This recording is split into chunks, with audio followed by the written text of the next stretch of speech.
தமிழ்நாடு சட்டமன்ற பேரவைத் தலைவர் அவர்கள், மாண்புமிகு அமைச்சர்கள், நீதியரசர்கள், எம்எல்ஏஸ், எம்பிஸ், உள்ளாட்சி பிரதிநிதிகள், தலைமை செயலாளர் உள்ளிட்ட அரசு அதிகாரிகள், நம்ம தாய்நாட்டின் சுதந்திர போராட்டத்தில் பங்கேற்று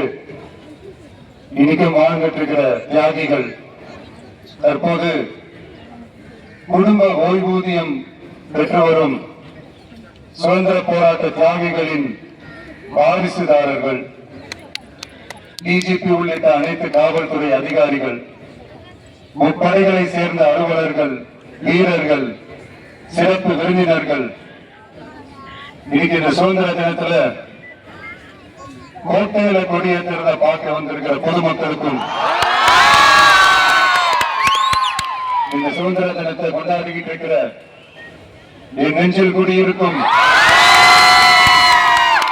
தமிழக மக்களுக்கும், மாணவ மாணவிகளுக்கும் அனைவருக்கும்